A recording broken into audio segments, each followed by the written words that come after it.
Hello दोस्तों, आंगनवाड़ी वेतन बढ़ोतरी से संबंधित बड़ा अपडेट आ चुका है संसद भवन में। जैसा कि आप लोगों ने देखा होगा, उत्तर प्रदेश के माननीय सांसद चंद्रशेखर आज़ाद ने लोकसभा में आंगनबाड़ी के वेतन से संबंधित मुद्दा उठाया था और इसमें दोस्तों सत्ता पक्ष की तरफ से रिएक्शन आया था कि वेतन बढ़ेगा कि नहीं बढ़ेगा। दोस्तों, मैं दूसरे का वीडियो तो नहीं दिखा सकता, लेकिन पूरा डिटेल इस वीडियो के माध्यम से आप लोगों को दिखाने वाला हूं कि वेतन बढ़ेगा या नहीं बढ़ेगा, बिल्कुल स्पष्ट कर दिया गया है। तो चलिए देखते हैं।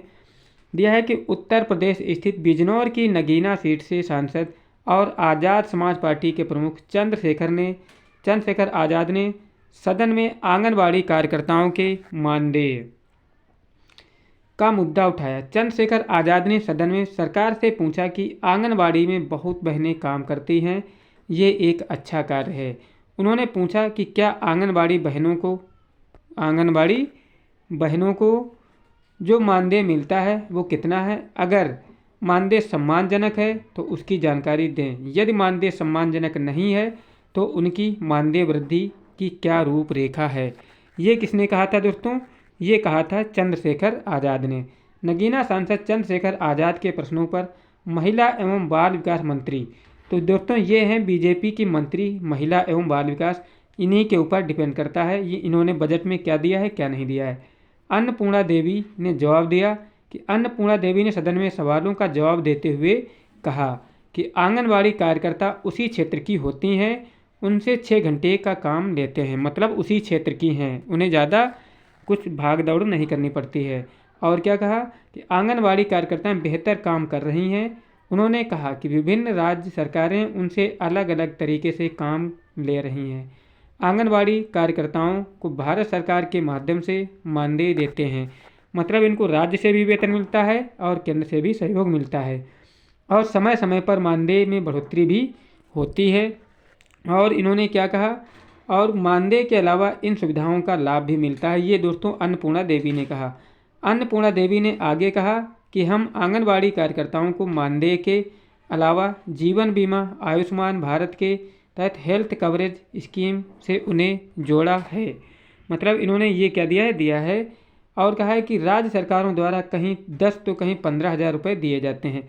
10 या 15,000 तो दिए जाते हैं, ये कोई भीख में नहीं दिए जाते हैं, ये इनको पता होना चाहिए, क्योंकि कोई भी काम होता है कहने और करने में बहुत बड़ा अंतर होता है। और क्या कहा है कि भारत सरकार ने साल 2018 में मानदेय बढ़ाया था। साथ ही आंगनबाड़ी कार्यकर्ताओं को हर तरह की सुविधाएं उपलब्ध कराई जा रही हैं।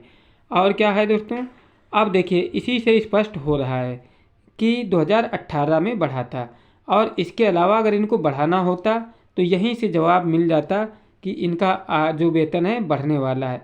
लेकिन अब इन्होंने बात को क्या कर दिया, घुमा फिरा दिया। इसका मतलब है कि वेतन नहीं बढ़ने वाला है। आप लोग अगर समझदार हो तो खुद समझ गए होंगे कि इन्होंने टाल दिया है कि इनका वेतन अभी नहीं बढ़ने वाला है।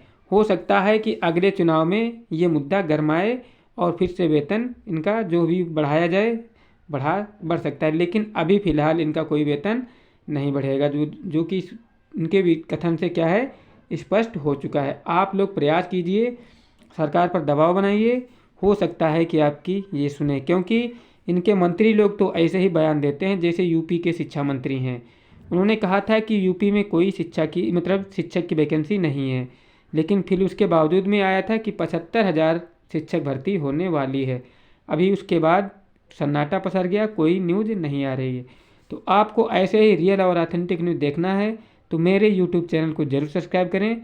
वीडियो अच्छा लगा हो तो लाइक करें, चैनल को ज़रूर सब्सक्राइब करें। मिलते हैं एक नई जानकारी भरे वीडियो के साथ। जय हिंद, जय भारत।